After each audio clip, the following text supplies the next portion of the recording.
Hi guys, this is Texas Tiger Diggs, and I am doing a box opening on something I sure had no plans to buy at all. But I went and I saw it, and the form factor appealed to me so much that I did finally have to give up on it and give up on my belief I wasn't going to buy it. So this is the Hero 4 Session. It's equivalent in price to my Hero 4 Silver. The Hero 4 Silver is a much more configurable camera. It even does 4K at a slow frame rate. It does not do it does do full 4K, but you can do 4K with the Hero Black at a very much higher frame level. And as that, you get a better picture with the Hero 4 Black. So we look at it that way, and this one being basically a full HD only, not 4K. So that is a diminishing factor for it. But the great thing about it is that, I actually created a video saying why I wasn't going to buy this. And I went to the store. In my area, it's Best Buy. There are other stores that have it, but I was at the Best Buy.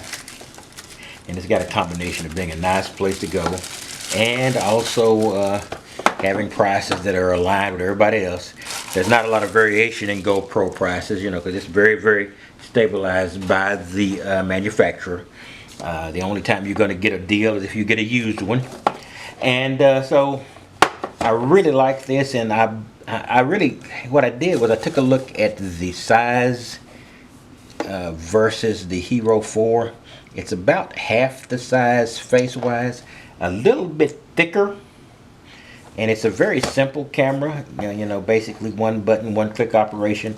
All the configuration is either going to be handled with the remote or with a smartphone. So it is configurable by smartphone. So that is both a plus and a drawback. It's not a big drawback for me because I'm not going to be configuring it in the middle of a wave surfing or or climbing a mountain or base jumping. So that wasn't a big drawback for me. I've got time to pop out my smartphone and configure it as required. It's waterproof to 33 feet. It does a lot of the same things Hero 4 is. It's intrinsically waterproof, where you have to have a waterproof case.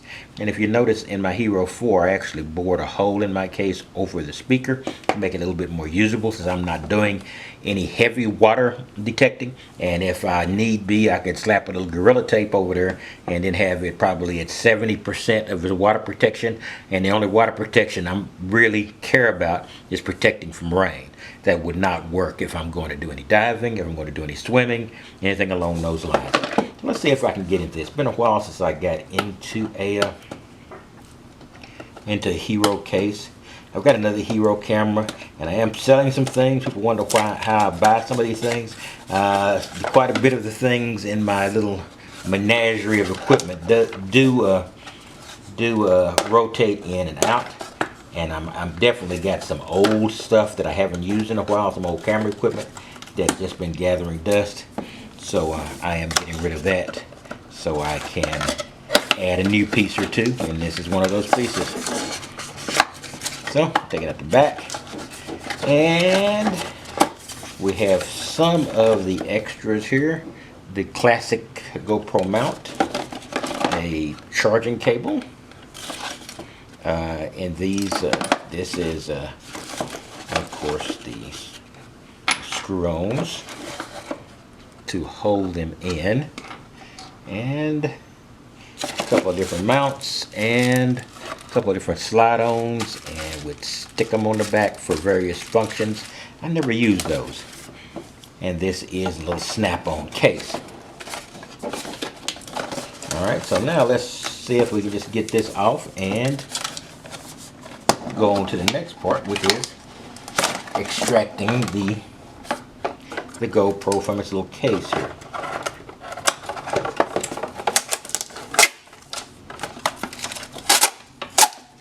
Okay, and we'll pop it loose.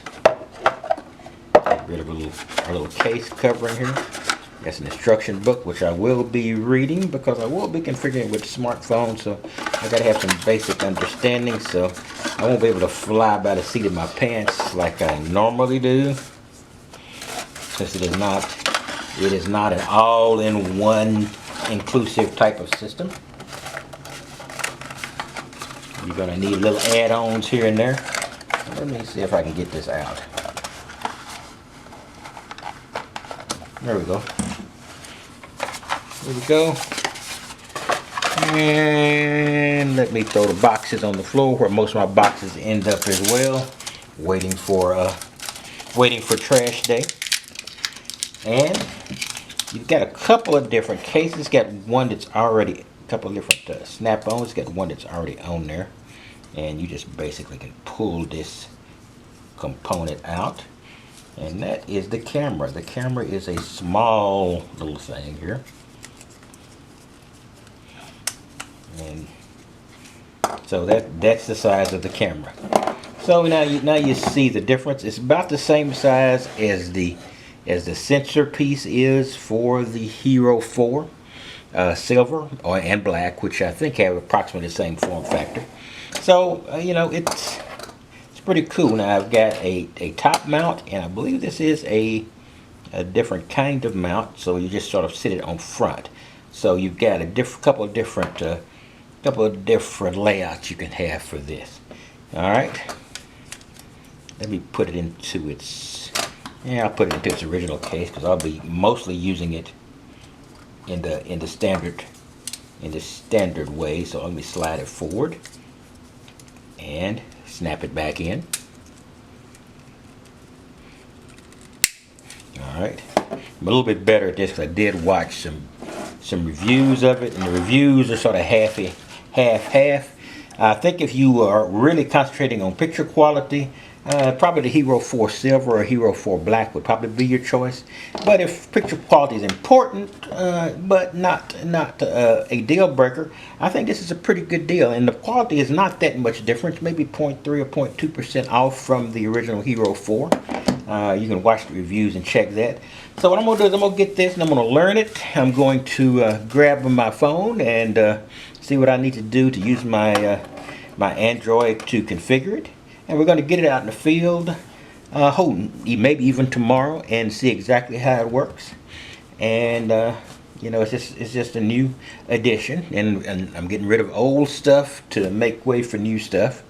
So I'm trying to condense my stuff to a small nutshell group of very, very good pieces of equipment, and then slowly but surely the stuff that was earlier in my YouTube production and earlier in what I was doing with my cameras, that stuff goes away, and hopefully what's going to be left from the wheat, and it is going to be the wheat when I get rid of the chaff.